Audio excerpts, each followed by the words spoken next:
तो स्वागत है दोस्तों आप सभी का। तो इस वीडियो में हम लोग कोशिका की संरचना और कोशिकाओं के बारे में सारी जानकारी देखेंगे। तो और बाकी वीडियो बॉटनी के देखने के लिए आप लोग प्ले स्टोर पर जा सकते हैं और चैनल को सब्सक्राइब जरूर करें ताकि सारे वीडियो आपको मिल सकें। और जिस भी टॉपिक पर आपको वीडियो चाहिए तो आप लोग कमेंट कर सकते हैं। तो हम लोग यहाँ पर प्रोकैरियोटिक एंड यूकैरियोटिक दोनों कोशिकाओं को देखेंगे, जो कि जूलॉजी और बॉटनी दोनों के लिए इम्पोर्टेंट है। तो बढ़ते हैं दोस्तों आगे। तो कोशिका, जिसे जीवन की आधारभूत इकाई भी कहते हैं, कोशिका सजीवों की संरचनात्मक और कार्यात्मक इकाई है। जिस प्रकार एक विशाल भवन का निर्माण ईंटों से होता है, इसी प्रकार प्रत्येक जीव का शरीर सूक्ष्म कोशिकाओं से मिलकर बना होता है। कोशिका विज्ञान के अध्ययन को साइटोलॉजी कहा जाता है। कोशिका की खोज सर्वप्रथम रॉबर्ट हुक ने 1665 में की थी। हालांकि उन्होंने मृत कॉर्क कोशिकाओं को देखा था। जीवित कोशिका की खोज सर्वप्रथम एंटोनी वॉन लीeuwenhoek ने की थी। तो हम लोग इनको नीचे देखने वाले हैं दोस्तों, तो बने रहेगा वीडियो में। तो कोशिका के प्रकार। तो कोशिका मुख्यतः दो प्रकार की होती है, पहली प्रोकैरियोटिक एंड यूकैरियोटिक। तो प्रोकैरियोटिक में इनमें सुस्पष्ट केंद्रक और झिल्ली युक्त कोशिकाओं का अभाव होता है, जैसे बैक्टीरिया। और यूकैरियोटिक कोशिका, इनमें एक पूर्ण विकसित केंद्रक और झिल्ली युक्त कोशिकांग पाए जाते हैं, जैसे पादप और जंतु कोशिकाएं। तो यहाँ पर difference between prokaryotic and eukaryotic cell. तो एक प्रकार की प्रोकैरियोटिक सेल है और एक यूकैरियोटिक सेल है। तो कोशिका की मुख्य संरचना। एक सामान्य यूकैरियोटिक कोशिका को मुख्य रूप से 3 भागों में विभाजित किया जा सकता है: कोशिका झिल्ली या प्लाज्मा झिल्ली, कोशिका द्रव्य और केंद्रक। तो कोशिका झिल्ली, यह कोशिका की सबसे बाहरी परत है। पादप कोशिका में इसके बाहर कोशिका भित्ति होती है। यह लिपिड और प्रोटीन की बनी होती है। और जो पादप कोशिकाएं भित्ति होती है वो सेल्यूलोज की बनी होती है। अर्धपारगम्य होती है, जिसका अर्थ है कि यह केवल चुनिंदा पदार्थों को ही अंदर आने देती है। कोशिका भित्ति केवल पादप कोशिकाओं में। पादप कोशिका में प्लाज्मा झिल्ली के बाहर सेल्यूलोज की एक निर्जीव परत होती है, जिसे कोशिका भित्ति कहते हैं। यह कोशिका को निश्चित आकार और मजबूती प्रदान करती है। प्रमुख कोशिकाओं और उनके कार्य। तो हम लोग यहाँ पर देखने वाले हैं दोस्तों। कोशिका द्रव्य में कई सूक्ष्म संरचनाएं पाई जाती हैं, जिन्हें कोशिकाएं कहते हैं। प्रत्येक का अपना विशिष्ट कार्य होता है। सबसे पहले हम लोग देखेंगे माइटोकॉन्ड्रिया का कार्य। तो यहाँ पर सारे पार्ट्स दिए गए हैं दोस्तों, आप लोग देख सकते हैं इस प्रकार डायग्राम में।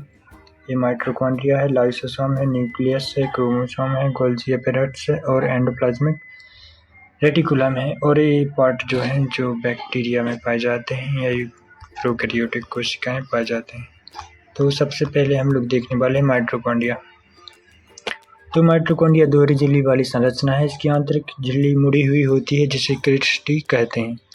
कार्य है कोशिकीय श्वसन के माध्यम से ऊर्जा या एटीपी उत्पन्न करता है। इसे पावर हाउस ऑफ सेल भी कहा जाता है। अगला है हमारी अंतःप्रद्रव्य जालिका।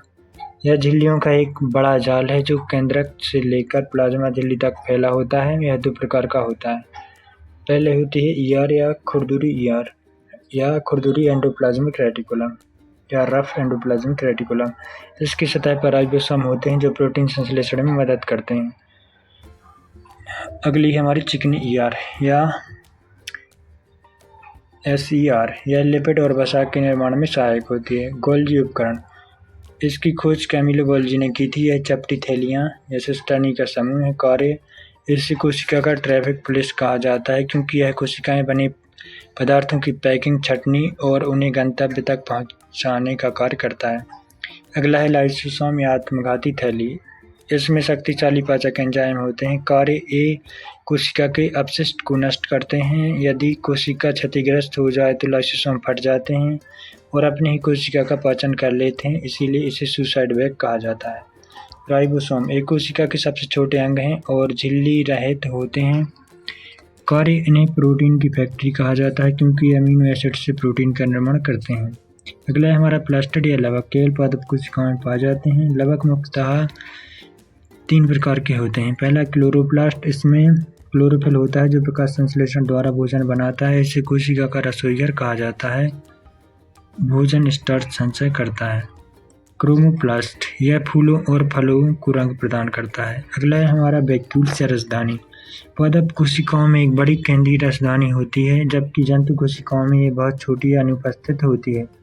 ये जल और अपशिष्ट पदार्थों का संग्रहण करती है। अगला हमारा तारका या सेंट्रोसोम, केवल जंतुओं में होती है। यह मुख्य रूप से कोशिका विभाजन के समय स्पिंडल फाइबर बनाने में मदद करता है। अगला है हमारा न्यूक्लियस या केंद्रक, कोशिका का मस्तिष्क।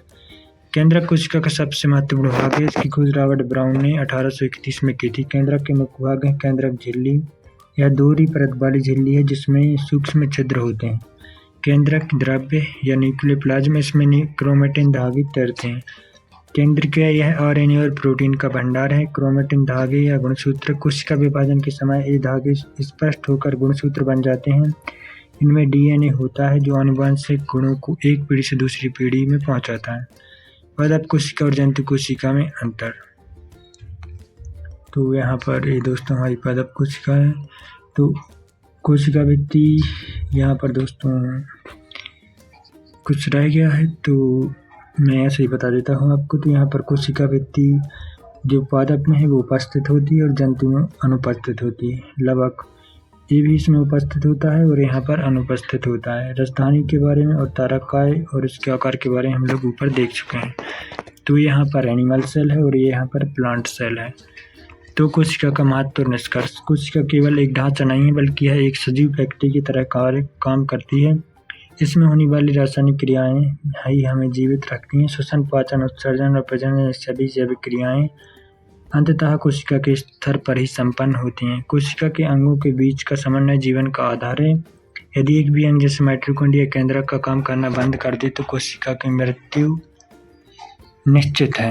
अतः कोशिका विज्ञान को समझना चिकित्सा विज्ञान, आनुवंशिकी और प्रौद्योगिकी की प्रगति के लिए अनिवार्य है। तो दोस्तों हम लोग देख चुके हैं और जिस भी टॉपिक पर आपको वीडियो चाहिए तो कमेंट कर सकते हैं और वीडियो को कृपया अगर लाइक करें क्योंकि आपको नोट चाहिए है, बहुत मेहनत कर रहा हूँ और इसी प्रकार मैं बनाता रहूँ। तो मोटिवेशन के लिए वीडियो को लाइक ज़रूर करें और चैनल को सब्सक्राइब ज़रूर करें।